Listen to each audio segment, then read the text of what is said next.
do mês de maio, eu fui diagnosticado com herpes zoster, né? Eu nunca tinha ouvido falar dessa herpes. Aí eu só conheci no pronto atendimento do hospital, quando o médico ele falou o que que era herpes zoster, né? Então eu sentia muito cansaço, sentia dores, tipo queimadura, né? Nas feridas, porque apareceram algumas feridas e a ferida das costas, na frente aqui, de um lado, né? E eu estava desconfiado que pode ser que seja o coração, porque as dores não era só por fora, mas interno também.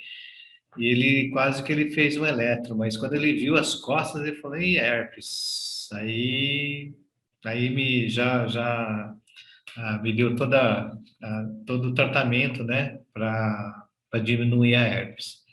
Mas a herpes aparece quando ele explicou que aparece quando a gente está com a imunidade muito baixa. E ele é muito comum para diabéticos, eu sou diabético, né? Aidéticos, aqueles que estão estressados, sobrecarregados, né? Estão muito cansados. Então, é uma coisa que é recorrente, né? Para quem tem esse tipo de condição, né? Aí eu tive que ficar de repouso uma semana e voltar aos poucos para o trabalho, né? Precisava de um descanso. Quando a gente extrapola os nossos limites, o corpo e a mente, eles dão sinais de que a gente precisa dar uma parada, é um sinal de fadiga, né? De ruptura da sua resistência, sabe? Então, seja ela física, emocional, espiritual. Ultimamente eu tenho ouvido muitas pessoas, né, que estão cansadas, de que elas estão cansadas, estão exauridas, né, querem férias, algumas querem estender as férias, né, assim, estão cansados de ficar em casa, cansados da pandemia, cansados do convívio, às vezes, com outras pessoas, cansados de tanta sobrecarga, enfim, estão cansados, né? Hoje, aí logo eu pensei na palavra de Jesus que diz assim, venham, deixa eu mostrar aqui, venham a mim, todos os que estão cansados e sobrecarregados, e eu lhes darei descanso, né? Aí, bom, eu fui lá na Bíblia, fui procurar onde estava essa frase e eu achei lá em Mateus 11:28. Muitos de nós ouvimos muito a respeito dessa frase, né? Mas eu queria ver na Bíblia onde é que estava. Mateus 11:28. Sempre é bom ver a gente olhar o contexto do versículo para a gente entender e interpretar corretamente o que Jesus estava falando, né? Então, vamos ler os versículos anteriores e posteriores a esse versículo que eu achei, né? De Mateus 11:28. A gente vai ler Mateus 11, de 25 a 30. Eu vou projetar aqui, tá bom?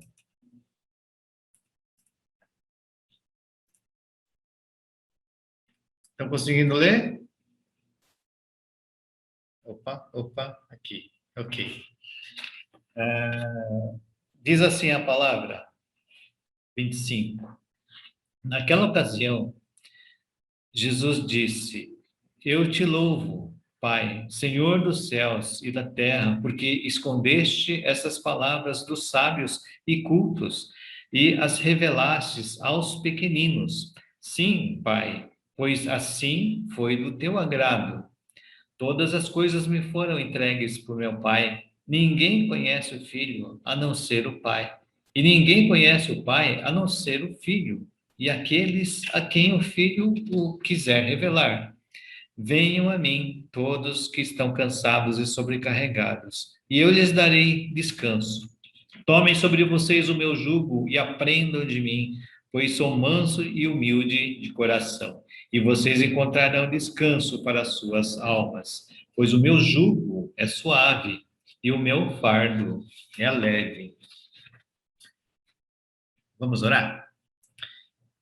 Querido Deus, queremos agradecer esse momento, pedimos que o Espírito Santo fale aos nossos corações através da tua palavra, Senhor. Usa teu servo aqui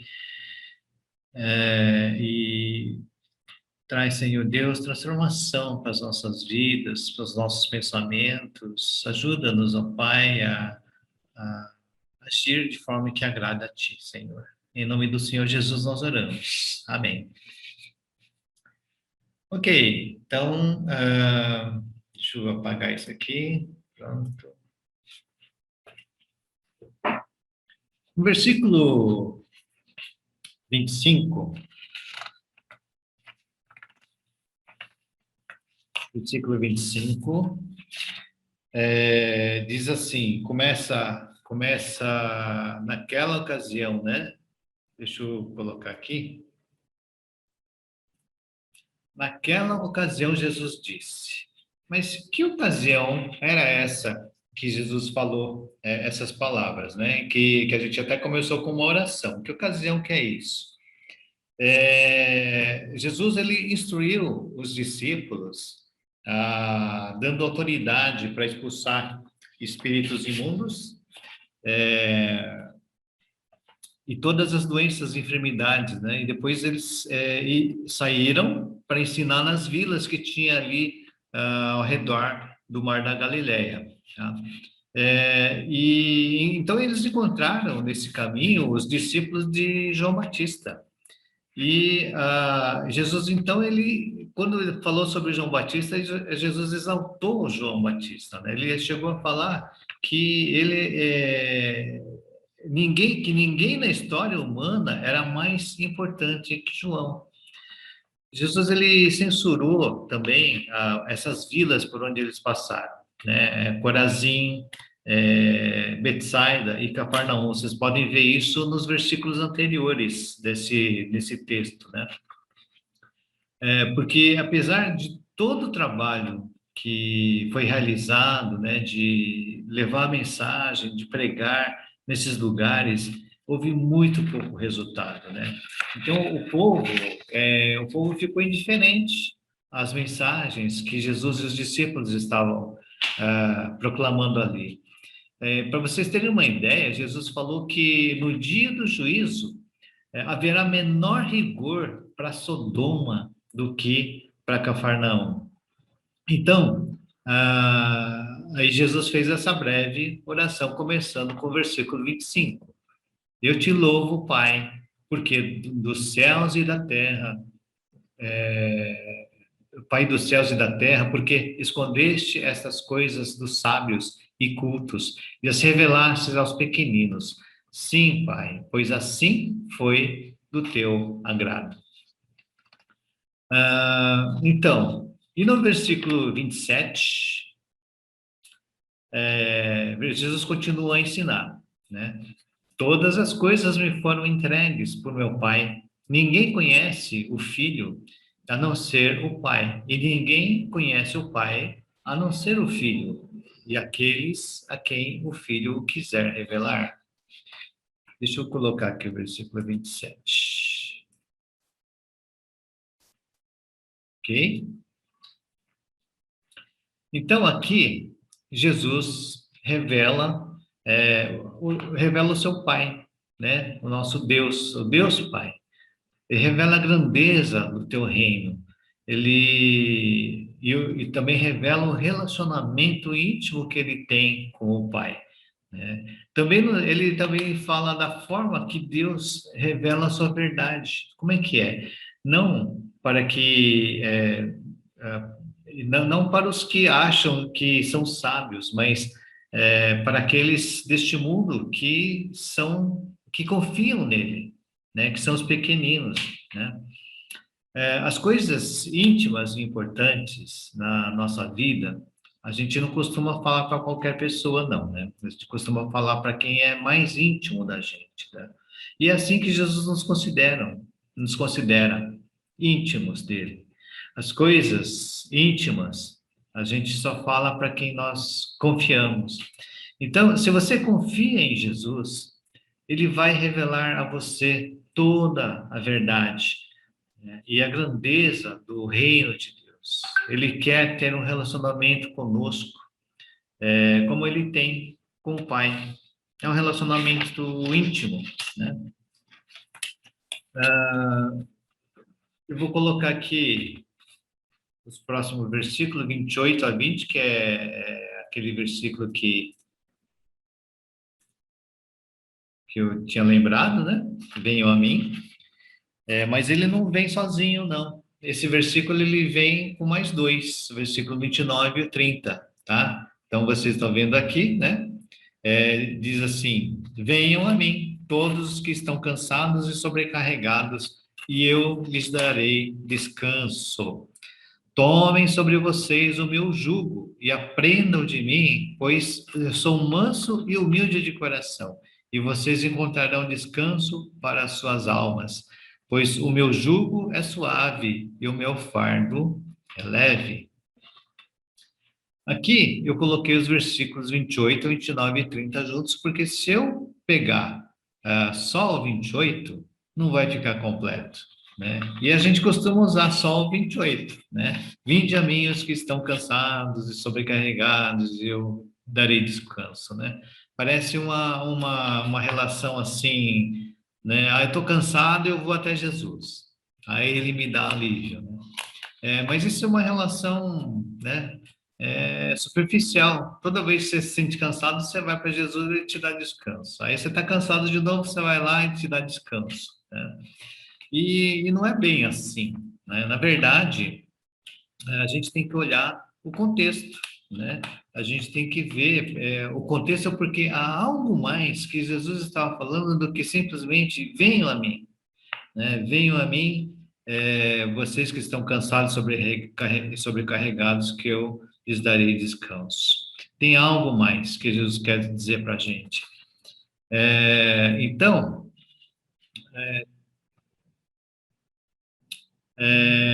eu queria destacar aqui, nesse trecho, três verbos imperativos. Vocês podem ver aqui, deixa eu ver se eu consigo localizar aqui. Venham a mim, né? Venham a mim, todos vocês que estão cansados. Então, venham a mim é um verbo imperativo. E outro aqui, tomem sobre vocês o meu jugo. E outro verbo imperativo que a gente vê aqui é aprendam.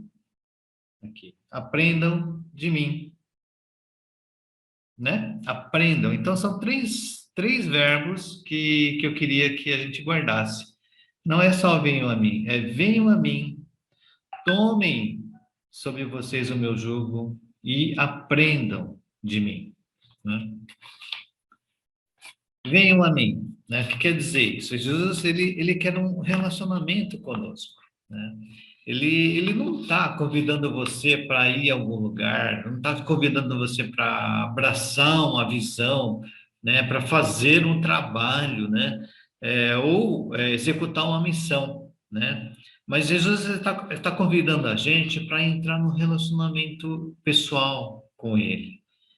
Por isso ele diz assim: venham a mim, tá? Então não precisa ter medo, né? Venham a mim. Você está cansado? Venham a mim. Pode ser que a gente vá a ele para cumprir uma ordem, né? A gente pode até pensar isso, porque a gente está muito acostumado com isso. Eu vou e vai ter alguma coisa para mim, não, né? Alguma coisa para eu fazer. Mas não é isso. A gente pode pensar dessa forma, mas ele nos convida para desfrutar dessa amizade com ele, experimentar essa intimidade com ele.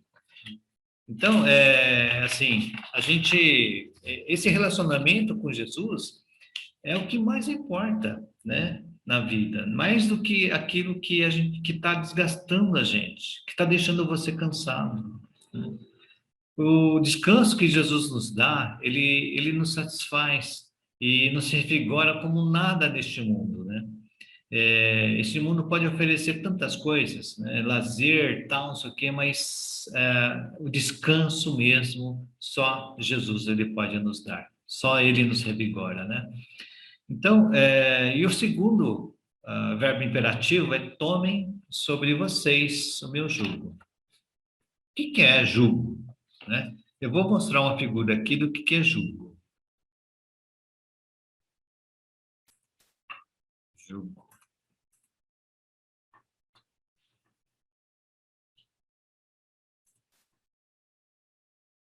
Vocês estão aqui. Vocês estão vendo aqui? Isso aqui é o jugo, tá? Então, isso aqui é o jugo. Para que serve o jugo? O jugo, ele serve para, assim, um boi, né? Colocar os dois bois juntos, tá? E para fazer os trabalhos na lavoura, né? Para arar a terra, preparar a terra, né? E isso aí é muito antigo, né? Isso aqui realmente era um instrumento, né? Um dispositivo que os lavradores usam até hoje, tá? Eu sou do sítio, né? E lá eu via passar muitos bois, carro de boi, serve para puxar, né? Serve para lavrar a terra. E é muito interessante. Por que que é interessante, né? Porque o jugo, ele obriga o boi a andar junto com o outro. Não tem jeito. Não tem para assim, eu não tô legal aqui, tá me desconfortável, você tá me enchendo, eu quero ir para outro lugar. Então não tem como, os dois vão ter que andar sempre juntos, né? Então não tem escapatória. Então tomem sobre vocês o meu jugo. Jugo serve para juntar esses bois, então, para o trabalho no campo, né? Os judeus, eles usavam, e usam ainda esse termo, tá? Essa expressão, né? Para designar aprendizagem e discipulado. É muito interessante isso. Quando Jesus ele diz assim, tome o meu jugo, ele chama você e eu para a gente caminhar junto com ele, no mesmo jugo, né? Então, geralmente, a gente resiste a esse jugo, né? A gente oferece, Jesus oferece esse jugo para a gente, mas a gente escolhe carregar o nosso próprio jugo, que é muito pesado, né? Então é que nem aquela música, né? Talvez um só trabalho seria muito para nós, né? E é verdade, tá? Então, naquele tempo de Jesus, muitas pessoas estavam sob o jugo da lei, né? E em nossos dias hoje, nós também estamos vivendo esse jugo, né? Sobre esse jugo pesado, o jugo da religiosidade hoje, né? É um jugo que faz a gente manter as aparências. E é o que os fariseus faziam também, manter as aparências. E é como é difícil e pesado a gente ficar mantendo as aparências, né? Não é isso que Jesus quer. Então, talvez a gente não viu e assim um jugo de perto, né? E muito menos usou um jugo que nem esse que eu mostrei para vocês, né? Mas todos nós experimentamos estar emparelhado com algo, com alguém, né? Um sonho, quem sabe, né? Um bem material. A gente anda emparelhado com um trauma, né? Um vício. E às vezes a gente diz assim, diz que acha que dá conta disso, que é fácil levar a vida desse jeito. E não é, é pesado demais, né? Alguns desses julgos pesados, né, eles às vezes são colocados por outras pessoas na nossa vida, sabe? Pode ser no trabalho, pode ser no casamento, na igreja, pode ser um julgo ideológico também, um julgo que é que nem uma crença, né, uma crença cultural do tipo assim, é, tem uma frase que eu ouvia muito, né? Hoje eu já não ouço mais, mas na época, um tempo atrás, a gente falava assim, o importante é ter vantagem em tudo, né? Ou seja, as pessoas pedem um favor para você, eu ganho o quê com isso, né? Então, porque a pessoa quer vantagem em todas as coisas. E a gente vê isso muito também, muito na nossa política, né? É, Outra frase: quem tem informação detém o poder, né? Pau que nasce torto, morre torto. Filho de peixe, peixinho é. Tudo isso são crenças culturais e ideológicas em que pode ser um jugo. Você pode estar vivendo com essas coisas na sua cabeça, né? Deixa eu subir um pouquinho aqui e ficar em cima do versículo, né?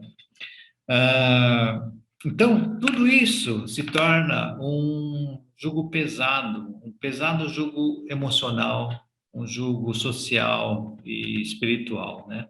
E é muito pesado, né? Ele pode esmagar a gente, pode drenar as nossas energias, levar ao esgotamento, levar à fadiga, né? E ao cansaço. Jesus, ele observa tudo isso na gente. É por isso que ele entende a cada um de nós, ele entende a gente. Ele entende pessoas cansadas e esgotadas.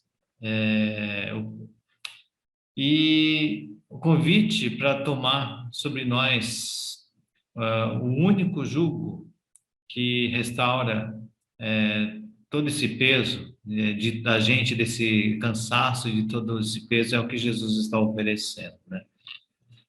Aí eu pergunto para vocês, qual é o jugo que vocês têm carregado, né? Que está pesado, que está cansando a sua vida?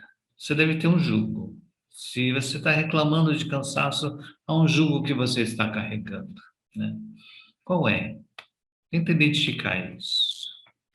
E o terceiro, o terceiro verbo imperativo é aprendam de mim. A palavra aprender me remete a uma classe de aula, né? Uma sala de aula. E eu lembro que a minha primeira professora, ela chamava-se Esther. Eu gostava muito dela, professora. Hoje também eu tenho uma Esther que eu gosto muito dela. Imagine como seria andar, né, ao lado a lado, né, com esse jugo, um mestre que é manso e humilde de coração, como Jesus. Deve ser muito gostoso, deve ser muito jóia a gente poder fazer isso. E você pode fazer, e nós podemos fazer isso, né? Ele sabe que você está cansado. Ele sabe que a sua alma está cansada, que existe um cansaço, de alma. E como é que eu sei que existe cansaço de alma? Não é só cansaço físico, não, existe cansaço de alma, né?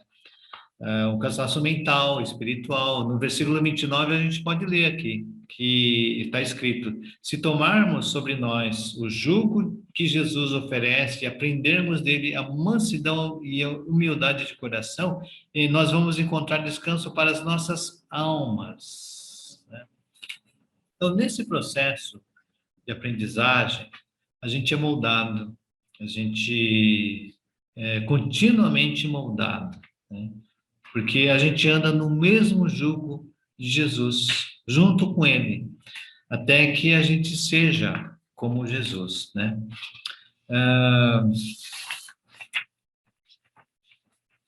Outra coisa, Jesus, ele operou curas para aliviar o sofrimento dos homens, né? Para demonstrar que Deus cuida do homem porque ele tem valor, tá? Então, nesse processo de aprendizagem, o ser igual a Jesus é também operar curas, né? Que seja através de palavras, que seja cura mesmo de enfermidades, né? De sofrimento dos homens, né? E Jesus fazia isso porque ele queria mostrar que Deus cuida da gente, que Deus cuida dos homens, né? Porque ele faz isso? Porque nós, eu, você, nós temos valor, né? Jesus também sentia a dor dos que estavam em luto, e é isso que nós também devemos fazer. Sentir a condição de desespero, né, por causa do pecado das pessoas. Ele não procurou qualquer privilégio pessoal, embora ele pudesse, né? Então, em resumo, ele pensava sempre nos outros. Parece até que Jesus ele quer nos dizer assim que, olha, cuida você dos outros, né? Que eu cuido de você. Então, para terminar, eu lembrei da minha professora de primário, no primeiro ano, né? E lembrei também da segunda professora, a segunda professora do segundo ano. Então, essa segunda professora, eu gostava muito da primeira, da segunda eu não gostava muito, não, né? É que ela me fez também lembrar, o nome dela era doutora Thelma, né? Então, ela me fez lembrar da minha primeira prova, tá? Eu não lembro bem o que eu fiz de errado, mas me marcou muito a reguada, né? Que eu levei na minha cabeça, tá? Então, foi ela, a doutora Thelma, que me deu a reguada. Então, ela me marcou muito a minha vida, né? Então, eu falei de prova, né? Prova é necessário para avaliar, é necessário, assim, para medir o nosso conhecimento, né? E a nota, ele mostra o resultado da minha capacidade de aprender. Então, eu como aluno, eu queria tirar 10, sempre queria tirar 10 nas provas, né? Queria ter um bom resultado na minha vida. E a gente vive num mundo que é orientado por resultados. Resultados cuja base de tudo isso é o dinheiro. Infelizmente, é o dinheiro, é o poder, né? Para Jesus, pessoas são a sua base, né? Não o dinheiro. E ele está interessado no nosso crescimento, ele está interessado que a gente cresça como discípulo e também como discipulador, né? Que a gente seja o melhor empregado, que a gente seja o melhor líder ou empregador, né? Onde quer que a gente trabalhe com as mesmas características que ele tem, né? Que é ser manso e humilde de coração. Eu queria lembrar aqui o Santo Agostinho. Santo Agostinho, ele falou que o jugo de Cristo é leve como uma pluma, é leve como uma pena, né? Que ele ajuda a gente a se elevar até os céus e não derrubar a gente na terra, né? Então, essas palavras muito interessantes de São Agostinho. Você está precisando de descanso para sua alma? Não só venha a Jesus, mas também tome sobre você o jugo de Jesus e aprenda com seu mestre, que é manso e humilde de coração. No versículo 30 aqui no final, né, diz assim, pois, uma palavra que Jesus mesmo falou, pois o meu jugo é suave, e o meu fardo é leve. Vamos orar? Querido Deus, nós queremos agradecer a palavra, é a tua palavra, Senhor Deus, que é colocada, exposta, e queremos, Senhor Deus, ter uma compreensão melhor. E pedimos a Deus que o Senhor nos ajude a tirar todo obstáculo, Senhor, que nos impedem de ir até o Senhor, de ter esse relacionamento contigo, Senhor. E que a gente também tome o seu jugo que é leve e também aprenda que a gente possa aprender de ti, Senhor. Aprender porque o Senhor é manso e humilde de coração. Assim queremos ser também. Oramos em nome do Senhor Jesus. Amém, Pai.